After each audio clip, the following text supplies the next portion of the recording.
Nah, saya masuk ke dalam kasus Panji Gumilang dan Al Zaitun yang pada kemarin atau hari ini gitu ya telah ditetapkan oleh Bareskrim Mabes Polri sebagai tersangka atas kasus penistaan atau penodaan agama. Nah, soal penetapan Panji Gumilang sebagai tersangka atas dasar penistaan agama ini jelas bertentangan dengan prinsip HAM, termasuk kebebasan beragama dan berkeyakinan yang telah dijamin oleh konstitusi pasal 28E Undang-Undang Dasar 1945 dan secara prinsip HAM secara internasional.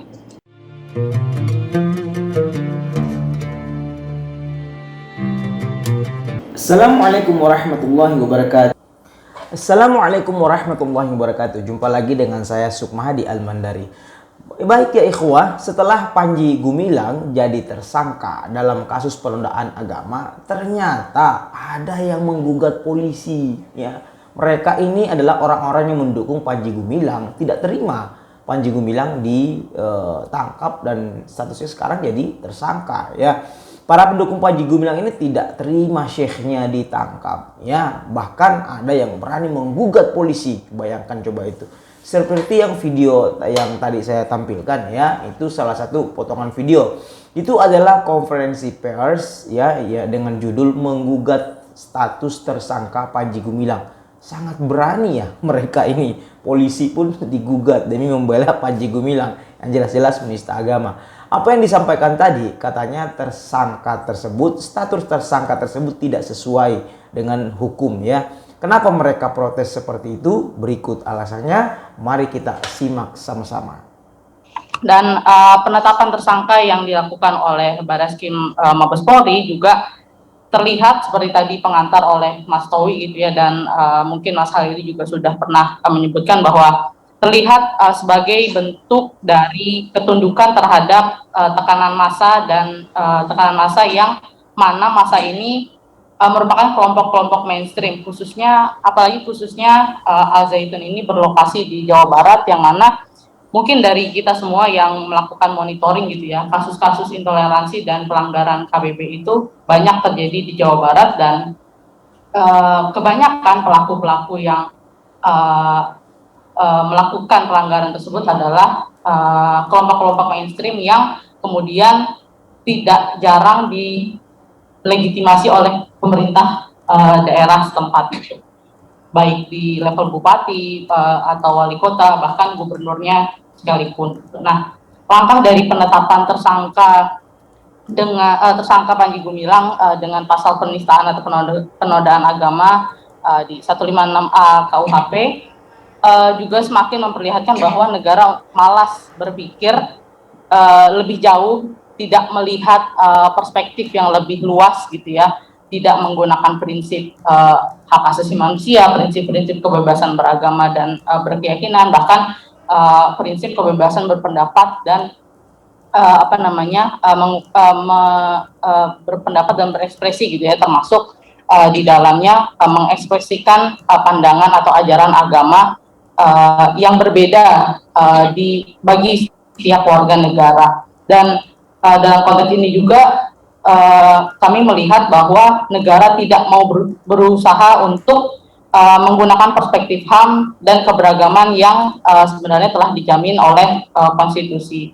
Nah, termasuk juga bagaimana penanganan dari aparat penegak hukum yang masih bias favoritism dan mayoritarianisme, dan ini jadi pola kriminalisasi para tersangka yang dijatuhi pasal penodaan agama gitu ya. Bagaimana penanganan aparat penegak hukum dalam konteks ini kepolisian gitu ya, karena penetapan tersangka juga ditetapkan oleh Bareskrim Mabes Polri yang masih bias itu tadi, dan pemerintah juga aparat penegak hukum cenderung melakukan pembiaran terhadap tindakan-tindakan intoleransi dan pelanggaran atas KBB yang dinilai yang justru selalu merugikan si korban atau kelompok atau seseorang yang terdiskriminasi gitu.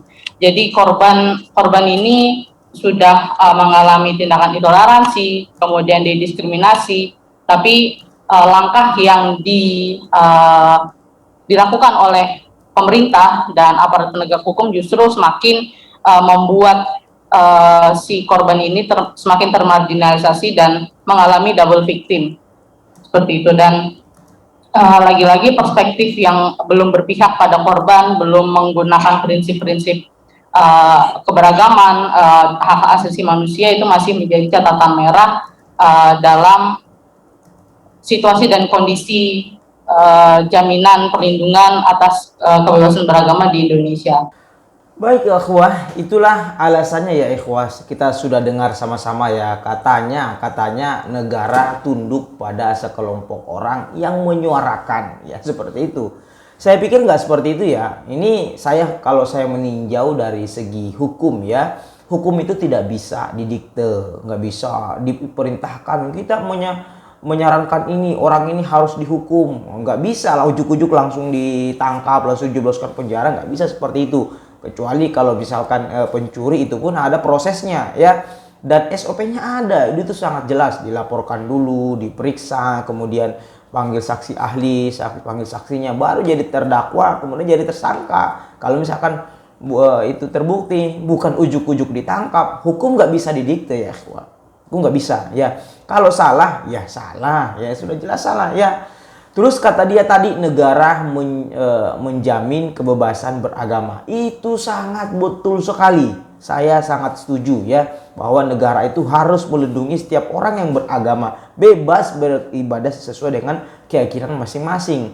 Dan presiden kita sudah pernah menyampaikan hal tersebut ya, bahwa dan saya sepakat bahwa negara menjamin kebebasan beragama, bebas agama apapun Anda, asalkan di Indonesia ini kita punya agama 6, bukan 1. Ada Islam, ada Katolik, Konghucu ya, dan seterusnya. Ada 6 agama resmi di Indonesia. Silakan pilih mana yang Anda suka. Dan itu dijamin ya, selama tidak mengganggu satu sama lain. Ya, saya ulangin, selama tidak mengganggu satu sama lain itu boleh dijamin oleh negara. Tapi ingat, dalam satu agama ya, dalam satu agama itu ada aturan masing-masing. Setiap agama ada aturannya masing-masing. Negara nggak boleh campur aduk di situ. Nggak boleh ya. Bagaimana ajaran Islam ada aturannya masing-masing, ajaran Kristen ada aturannya masing-masing, Katolik ada ajarannya masing-masing. Negara nggak bisa merubah aturan agama. Lah, misalkan Islam itu sudah punya Al-Quran aturannya. Nah, apakah negara ini boleh mengubah Al-Quran? Nggak boleh. Kristen mereka punya Bible ataupun Injil. Ya, apakah negara boleh mengubah aturan dalam Injil ataupun Bible mereka? Nggak boleh. Ini ada aturan masing-masing. Nah, ketika ada orang yang mengacak-acak aturan agama, ya, misalkan mengacak-acak Al-Quran, mengacak-acak Bible, mau merubah dan sebagainya, maka ada hukum di negara ini. Ya, ada hukum, itu sudah keluar dari ranahnya. Ya, silakan ya bangun gereja, bangun masjid, ya silakan, nggak apa-apa, sesuai dengan harus dapat izin IMB, izin mendirikan bangunan negara, ini nggak apa-apa. Tapi ada aturan kita, ajaran kita masing-masing, ada aturan agama Islam, ada aturannya, Kristen ada aturannya, nggak boleh saling mengganggu. Saya kira seperti itu ya. Siapapun di luar sana mau yang agama tersebut nggak boleh, misalkan saya Islam, saya mau merubah Bible dan sebagainya, nggak boleh, itu penistaan agama. Orang Islam mau merubah Al-Quran, nggak boleh, itu penistaan agama orang Islam sendiri ya. Seperti itu, seperti Panji Gumilang mengacak-acak Al-Quran, syariat Islam, sholat dengan non Muslim, tidak ada aturan ini, nggak ada dalam Al-Quran. Ya, sholat renggal-renggal dalam Al-Quran dan hadis nggak ada ini. Rasulullah nggak pernah mengajarkan tentang lagu-lagu Yahudi, ajaran Yahudi pesantren. Ini nggak ada dalam Al-Quran dan hadis. Ya, khutbah perempuan bisa jadi khotib, ini nggak ada dalam Al-Quran. Ini kan penistaan. Baik, sekira seperti itu ya. Jangan lupa like, share, dan subscribe. Wabillahi taufiq wal hidayah. Wassalamualaikum warahmatullahi wabarakatuh.